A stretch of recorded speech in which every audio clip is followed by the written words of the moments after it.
ও, তাই জন্য তোমার খারাপ লাগছে? তাই জন্য তুমি মুখ লুকোতে চাইছো? এই কারণে যদি মুখ লুকোতে চাও তাহলে তো অনেকদিন আগে থেকেই তোমার মুখটা লুকিয়ে ফেলা উচিত ছিল। মানে তুমি তো নিজেও দ্বিতীয়বার বিয়ে করেছিলে,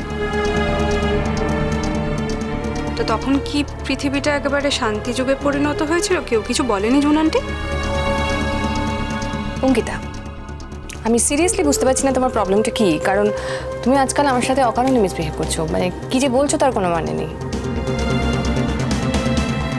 হতে পারে যে আমার বিয়ের সময় আমার সম্পর্কেও লোকে উল্টোপাল্টা কথা বলেছিল, কিন্তু সেটা আমার সামনে বলেনি, পেছনে বলেছিল, তো আমি সেটা শুনতে পাইনি। টিঙ্কার বিয়ে নিয়ে তো আমার সামনে কথা হচ্ছিল। ইনফ্যাক্ট লোকে কিন্তু অর্ণাকে নিয়েও অনেক কথা বলছিল যে টিঙ্কা শেষ অব্দি একটা বিধবা মেয়েকে বিয়ে করলো।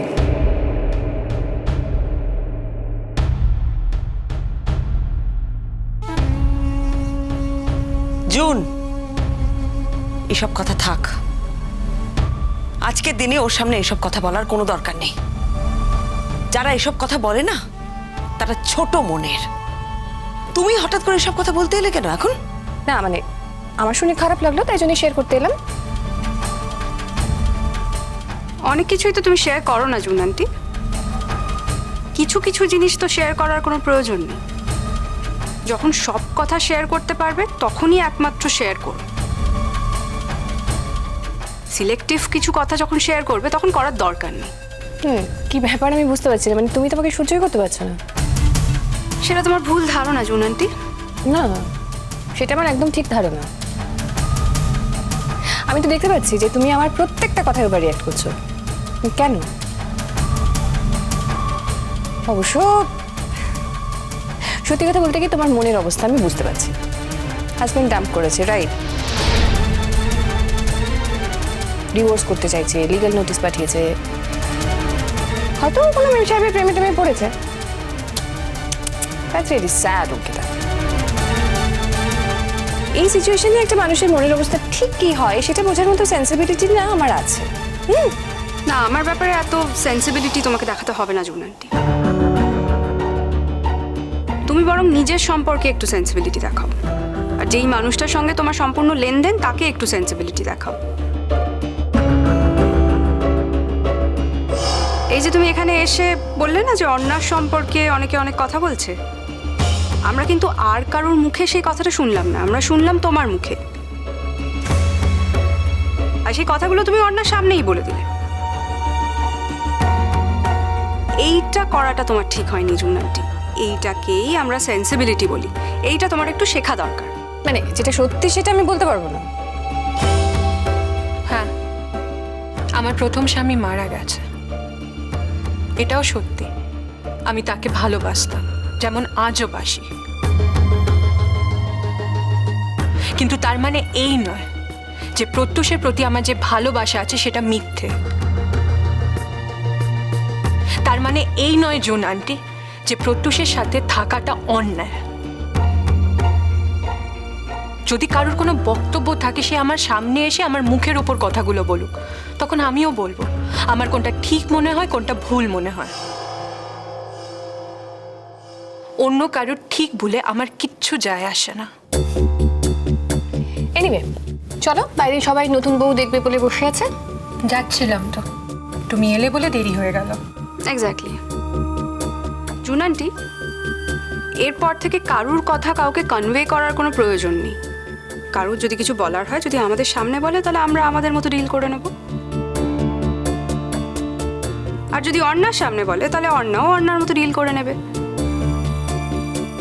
আমরা তো কেউ বাচ্চা নই বলো, যে তোমাকে আমাদের শিখিয়ে পড়িয়ে ট্রেনিং দিয়ে দিতে হবে। আমরা নিজেরা নিজেদের কথাগুলো বলতে পারবো, রাইট? চলো আমরা যাই এবার, নাকি? শুধু শুধু এমন কথা বলো না জুন, যাতে এ বাড়ির লোকেদের তোমার সঙ্গে থাকতে অসুবিধা হয়। মানে এই কথাটুকুনির মানে বোঝার মতন বুদ্ধি তোমার নিশ্চয়ই আছে। অঙ্কিতা, অর্ণাকে নিয়ে নিচে এসো।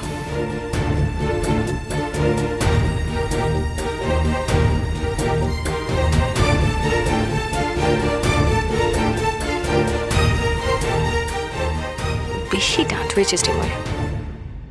তুই বউকে পেয়ে ডাঁটার কিছুতেই কমছে না। নিজের বিয়েটা যেদিকে মায়ের ভুগে চলে গেল তা নিয়ে কোনো হেলদোল নেই। দেখি কতদিন তুমি তোমার এই ডাঁট বজায় রেখে চলতে পারো।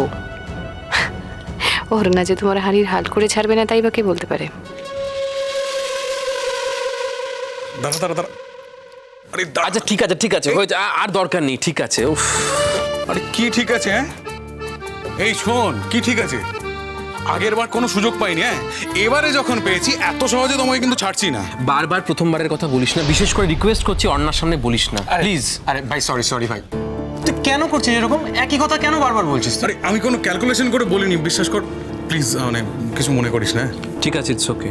হ্যাঁ কিন্তু আমি একটা বিষয় কিন্তু বুঝতে পারছি না, জানিস তো, আমাদের কিয়া ম্যাডাম এরকম চুপ করে গেলেন, মানে এমন একটা বিষয় উনি কোনো রিয়াক্টই করলেন না। রিয়াক্ট করার তো কিছু নেই, ওর সাথে আমার অফিসিয়ালি ডিভোর্স হয়ে গিয়েছে। ও কোর্টে অ্যাপিয়ার করেনি, পুরোটা একপাক্ষিকভাবে হয়ে গিয়েছে। দেখ, ও কোর্টে অ্যাপিয়ার করেনি, আমার তো কিছু করার নেই। আমি ওকে ডিভোর্সের এক কপি পাঠিয়ে দিয়েছি, দ্যাটস ইট। সত্যি একটা কথা কি বলতো, একটা টেনশন কিন্তু থেকেই যাচ্ছে। কিসের টেনশন? ও আমাদের কোনো ক্ষতি করতে পারবে না। হ্যাঁ মানে ক্ষতি হয়তো করতে পারবে না, কিন্তু এরা তো মেস করতে পারে না। তুই ভাব, মানে আমি তো শুধু ভাবছিলাম আমাদের প্রথম দিনের কথা, সেই কি সুন্দর ব্যবহার, আমাদের জন্য রান্না করে নিয়ে আসতো, আমাদের টিমটাকে এভাবে প্রমোট করলো, আর আজ দেখ নিজেকে কোথায় নামিয়ে এনেছে। হ্যাঁ ঠিকই বলেছিস, আমি একেবারেই বুঝতে পারিনি যে ও কি উদ্দেশ্য নিয়ে এসেছিল। হ্যাঁ উদ্দেশ্যটা ভীষণ ক্লিয়ার, উদ্দেশ্যটা ছিল তোকে বাগানো। From the very first day অর্ণার সঙ্গে কি মিসবিহেভটা না করতো বল, আমরা তো প্রত্যেকে জানি। আর এদিকে তোর সামনে এমন ভাবটা করে থাকতো যেন ভাজা মাছটা উল্টেই খেতে জানে না, সবসময় একটা ওই দুঃখিনী এক্সপ্রেশন নিয়ে তোর চারপাশে ঘোরাঘুরি করতো, বাস। প্লিজ, আমি এসব কথা ভুলতে চাই। হ্যাঁ বাদ দে, এইসব কথা নিয়ে আলোচনা করে কোনো লাভ নেই। কিন্তু ভাই আমরা কিন্তু খুব আনন্দিত, জানিস তো, যে মানে তুই আবার মুম্বাই যাচ্ছিস আর অর্ণাও সেখানে সেটেল হতে চাইছে। কিন্তু সত্যি কথা বলতে আমরা কিন্তু একটু আপসেটই হয়ে রয়েছি। মানে আমাদের দলটার তো আর কোনো অস্তিত্ব থাকলো না। মানে তোর এরকম ভাবছিস? দল কিন্তু কখনো ব্যক্তি নির্ভর হয় না। আমি যদি কলকাতাতে নাও থাকি, তোদের দলটা চালাতে হবে। শো নিবি, আমি যতদিন পারবো মুম্বাই থেকে এসে পারফর্ম করে দিয়ে যাবো, তোদের দলটা চালাতে হবে, এটা ভুলিস না। ওভাবে কি আর হয়? দেখ, তোরা কিন্তু খুব ভালো করে জানিস আমি নিজে মুম্বাই যেতে চাইনি, অর্ণা আমায় জোর করেছিল যাতে আমি আমার কেরিয়ারটা ঠিকঠাক করতে পারি। হ্যাঁ, আর এই কেরিয়ারের কথাটা শুনলেই না রোহিত আঙ্কেলের কথা মনে পড়ে যায়। তুই ভাব, রোহিত আঙ্কেল না থাকলে আজকে কি এটা সম্ভব হতো? হ্যাঁ রে প্রত্যুষ, রোহিত আঙ্কেল কই দেখতে পাচ্ছি না তো। আর বলিস না, এই বিয়ের পারপাসে রোহিত আঙ্কেলের সাথে যোগাযোগ করার চেষ্টা করেছিলাম, কিন্তু কোনোভাবেই কানেক্ট করতে পারছি না। বুঝতে পারছি না কাজের সূত্রে অন্য কোনো দেশে ট্রাভেল করছেন নাকি ফোন নাম্বারটা চেঞ্জ হয়ে গিয়েছে। আমি আর মা পুরো বিষয়টা নিয়ে খুব টেনশনে আছি, কিছুতেই কানেক্ট করতে পারছি না। আজকের দিনে কিন্তু মানে রোহিত আঙ্কেলকে খুব মনে পড়ছে। একটা ছোট্ট জাদুকাঠি স্পর্শে যে মানুষের জীবনটাকে সম্পূর্ণভাবে বদলে ফেলা যায়, সেটা রোহিত আঙ্কেলের সংস্পর্শে না এলে বুঝতে পারতাম না। শুধু তো আমার জীবনটা না, আমার মা, আমার বোন, অবশ্য দিঠিটা একদম হাতের বাইরে চলে গিয়েছে। না রে, বুঝবে ঠিক, এখন হয়তো বুঝতে পারছে না, কিন্তু একটু ওয়েট কর, একটা ডিসিশন তো ঠিক হবে রে। হয়তো পারবে কোনোদিন, কিন্তু আজকের দিনটা তো কোনোদিন ফিরে আসবে না। আজকে আমার জীবনের অত্যন্ত বিশেষ একটা দিন, অথচ দেখ আমার দাদা ভাই, আমার বোন কেউ আমার পাশে নেই। দাদা ভাইয়ের সাথে অবশ্য সারা জীবনই আমার নানান বিষয়ে মতবিরোধ ছিল, ডিফারেন্স অফ ওপিনিয়ন ছিল, কিন্তু দিঠি, ও তো আমার ছোট আদরের বোন, ও তো আমায় খুব ভালোবাসতো। কিন্তু আজকের এই বিশেষ দিনে ও আমার পাশে থাকবেন এটা কখনো ভাবিনি। আসলে ওর লড়াইটা তো একাই লড়ছে, ওই লড়াইয়ের পাশে তো ও কাউকে পায়নি। পাশে নেই? কিসের লড়াই? এরকম লড়াইয়ে পাশে থাকা যায়? সম্ভব পাশে থাকা?